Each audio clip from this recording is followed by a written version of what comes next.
केंद्रीय मंत्री गिरिराज सिंह ने आज बिहार में अपनी हिंदू स्वाभिमान यात्रा शुरू कर दी। सैकड़ों की भीड़ और जय श्री राम के नारे के साथ गिरिराज ने हिंदुओं को संगठित और सुरक्षित बनाने का ऐलान किया।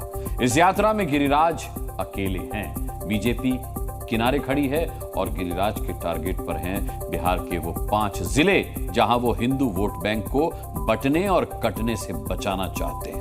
माना जा रहा है कि हरियाणा में बीजेपी को हिंदू वोट बैंक की एकता का फायदा मिला, तो क्या इस यात्रा के जरिए बिहार में 2025 के चुनाव में उसी कामयाबी को दोहराने की प्लानिंग है?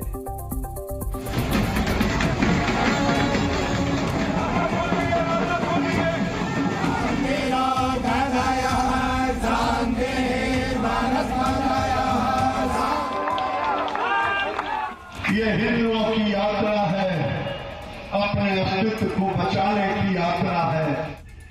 हाथों में त्रिशूल, जय श्री राम के नारे लगाती भीड़। जय श्री राम, जय श्री राम, जय श्री राम। और हिंदुओं को एक करने का प्रण लेकर गिरिराज सिंह ने हिंदू स्वाभिमान यात्रा की शुरुआत की। भागलपुर के बाबा बूढ़ानाथ मंदिर में पूजा और हवन करके गिरिराज सिंह ने पद यात्रा की, सभा को संबोधित किया और हिंदुओं को एकजुट करने का लक्ष्य लेकर निकल पड़े। भाई भाई को एक करने का जो वोट के सौदागरों की को नजर न लगी। मेरी चिंता छोड़ दें, मैं कोई दंगा फसाद नहीं करता। गिरिराज की इस यात्रा से बीजेपी ने खुद को दूर रखा है, लेकिन गिरिराज के टारगेट पर वही वोट बैंक है जिसे बीजेपी कैश कराना चाहती है। आज गिरिराज की यात्रा भागलपुर से शुरू हुई। अगले 4 दिनों तक गिरिराज कटिहार, पूर्णिया, अररिया होते हुए 22 अक्टूबर को किशनगंज पहुंचेंगे, जहां उनकी यात्रा का पहला चरण खत्म होगा।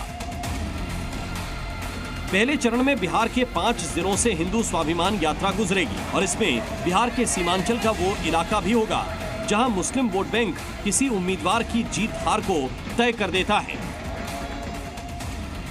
भागलपुर में गिरिराज के टारगेट पर 70% हिंदू हैं, तो कटिहार में यही आंकड़ा 77% है। पूर्णिया के 75% हिंदुओं को गिरिराज अपने साथ लाना चाहते हैं। अररिया में 59% हिंदुओं को वो संगठित होकर वोटिंग का संदेश देंगे और किशनगंज का 55% हिंदू वोट बैंक भी गिरिराज के टारगेट पर है। इन इलाकों में संगठित विपक्ष बीजेपी पर भारी है और गिरिराज यहां हिंदुओं को एक करके विपक्ष पर बढ़त बनाना चाहते हैं।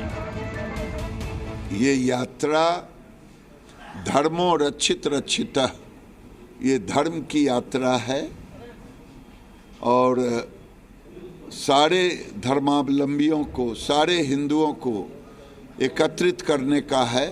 सुरक्षित रहोगे, संगठित रहोगे, सुरक्षित रहो।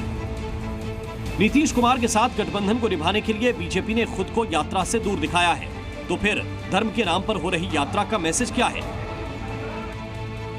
ये यात्रा सिर्फ 5 जिलों से गुजरेगी, लेकिन इसका असर बिहार के सभी 38 जिलों पर पड़ेगा। 2025 चुनाव से पहले किसी बीजेपी नेता की ये सबसे बड़ी यात्रा है। हालांकि बीजेपी ने सपोर्ट नहीं किया, लेकिन हिंदू यात्रा से गिरिराज एक बड़ा सियासी चेहरा बन सकते हैं।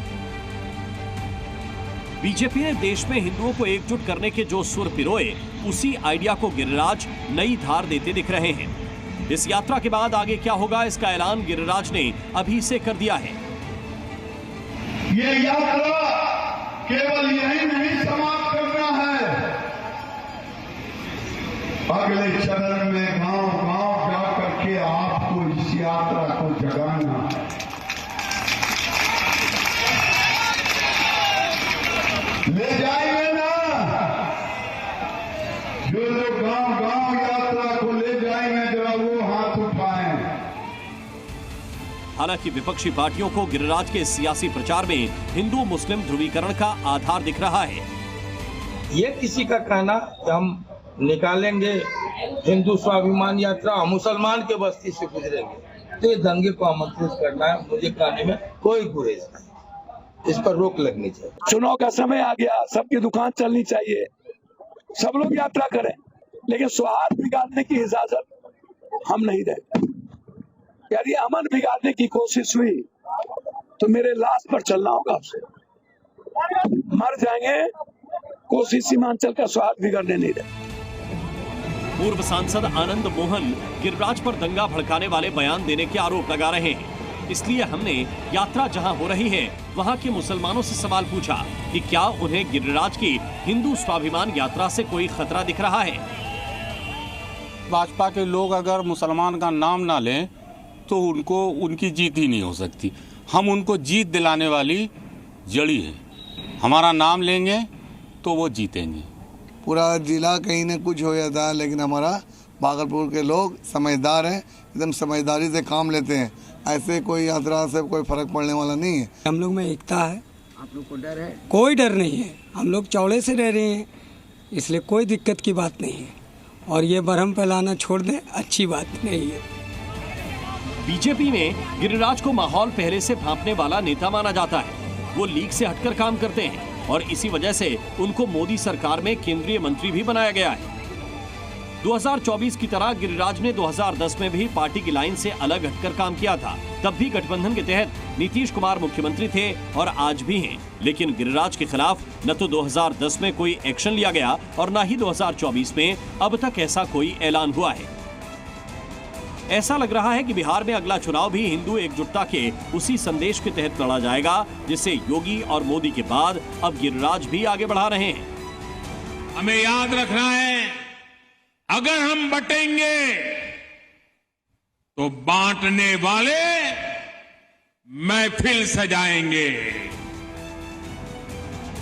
फिलहाल बिहार चुनाव में करीब 1 साल का वक्त बचा है। इस दौरान गिरिराज सिंह यात्रा के जरिए सीमांचल में बीजेपी के लिए नया आधार बनाने की कोशिश कर रहे हैं। अगर 2025 के चुनाव में हिंदुओं ने एक होकर मोदी, योगी और गिरिराज की लाइन पर वोटिंग की तो उसका फायदा बीजेपी को मिल सकता है।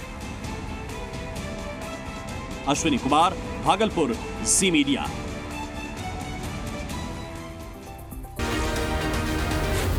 जी न्यूज़।